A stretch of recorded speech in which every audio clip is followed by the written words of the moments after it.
सह्याद्रीच्या कडेकपारींमध्ये अनेक गडकोट आपली शौर्यगाथा सांगत उभे आहेत. आज आपण भेट देणार आहोत एका विस्मरणात गेलेल्या पण इतिहासात अत्यंत महत्त्वाच्या किल्ल्याला. हा किल्ला आहे पट्टा किल्ला, ज्याला विश्रामगड म्हणूनही ओळखलं जातं. शिवकालीन इतिहास, स्वराज्य स्थापनेतील योगदान आणि निसर्गाच्या कुशीत वसवलेलं हे गडदुर्ग आजही इतिहासप्रेमींना, ट्रेकर्सना आणि पर्यटकांना खुणावतं. चला तर मग एकत्र जाऊया पट्टा किल्ल्यावर. पट्टा किल्ला हा महाराष्ट्राच्या अहमदनगर जिल्ह्यातील अकोले तालुक्यात सह्याद्रीच्या रांगेत वसलेला एक गड आहे. याचं दुसरं नाव विश्रामगड आहे.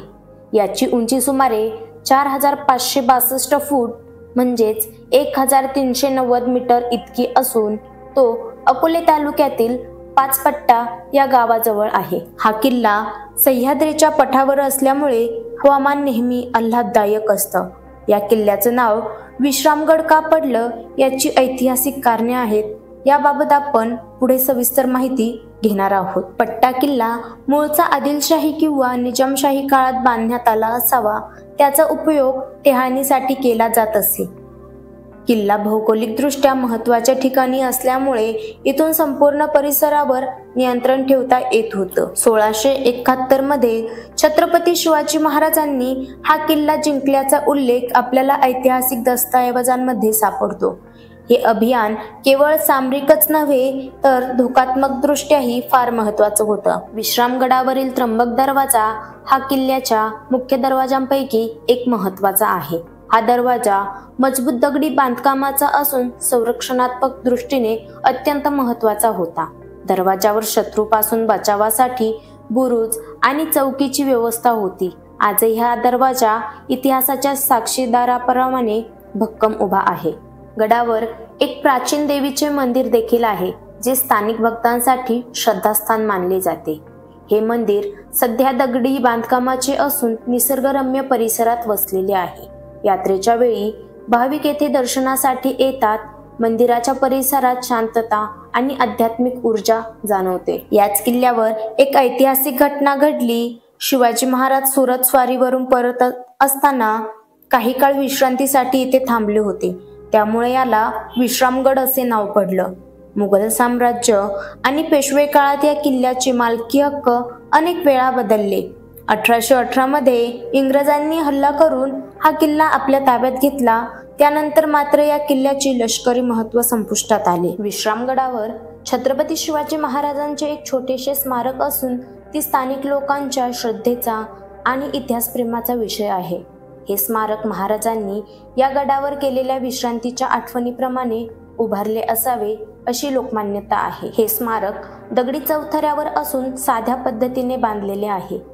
जरी हे स्मारक ऐतिहासिकदृष्ट्या अधिकृत नसले तरी ते शिवप्रेमींसाठी एक पवित्र स्थान मानले जाते आणि अनेक भाविक येथे दर्शनासाठी येतात. विश्रामगडावर वसलेला राणी महल हा ऐतिहासिक व स्थापत्यदृष्ट्या एक महत्त्वपूर्ण भाग आहे. या महालाचे बांधकाम खास राजा परिवारातील स्त्रियांना राहण्यासाठी करण्यात आले होते. यामध्ये राणी आणि तिच्या सेविका वास्तव्य करत असत.